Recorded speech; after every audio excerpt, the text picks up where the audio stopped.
Hello दोस्तों, इस video में हम देखेंगे एरोजन वेलोसिटी। एरोजन वेलोसिटी क्या होती है? मैक्सिमम वेलोसिटी होती है पाइप या नोजल की। नोजल किसी का भी हो सकता है, हीट एक्सचेंजर का, कॉलम का, वेसल का, जो प्रिवेंट करता है वॉल थिकनिंग को, एरोजन कोरोजन को, mechanical damage due to solids और ड्रॉपलेट्स। हमारे फ्लूइड में अगर कोई भी सॉलिड पार्टिकल्स प्रेजेंट है और वेलोसिटी बहुत ज़्यादा है तो वो हमारे पाइप को करोड कर देगी और उसमें एरोजन हो जाएगा, मतलब वो उसको डैमेज कर देगी। तो वो जो मैक्सिमम वेलोसिटी होती है जिस उस फ्लूइड की, उसको हम लोग एरोजन वेलोसिटी बोलते हैं। इसके बारे में आपको डिटेल में पढ़ना है तो आप API RP14E को रेफर कर सकते हैं।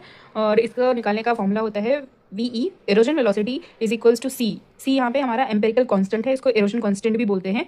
इसको इनटू 1/√ऑफ रो एफ यहाँ पे फ्लूइड डेंसिटी है। इसका यूनिट ध्यान रखेंगे कि किसमें हमको वो यूनिट सेम रखना है, kg SI यूनिट्स रखनी है, मीटर पर सेकंड इंटू √ऑफ kg पर मीटर क्यूब।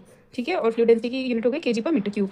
अब हमको इस सी वैल्यू को, सबसे क्रिटिकल होता है सी वैल्यू का सिलेक्शन। तो अगर हमारा फ्लूइड नॉन कोरोसिव है और सॉलिड फ्री है तो उसकी वैल्यू 150 लेंगे। 150 टू 200 का रेंज होता है। कंजर्वेटिव साइड 150 है और अलाउबल 200 है। अगर हमारा फ्लूइड कोरोसिव है तो 100 वैल्यू लेंगे सी का। ये हमारा मीटर पर सेकंड की यूनिट में नहीं है। अगर हमको इसको कन्वर्ट करना है तो 1.22 का मल्टीप्लाई कर देंगे तो ये हमारा मीटर पर सेकंड √kg पर मीटर क्यूब की यूनिट में आ जाएगा। फिर हम इसको इस फॉर्मूले में पुट कर सकते हैं। ठीक है, अगर हमको फ्लूइड देखना है कि वो कोरोसिव है या नहीं तो हम उसमें देख सकते हैं कि उस यूनिट में इनहिबिटर्स लगे हुए हैं कोरोजन को रिमूव करने के लिए, तो वो फ्लूइड कोरोसिव होगा।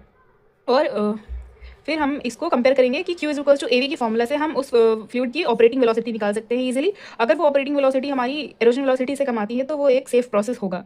Thank you very much. इस वीडियो में इतना ही, मिलते हैं नेक्स्ट वीडियो में।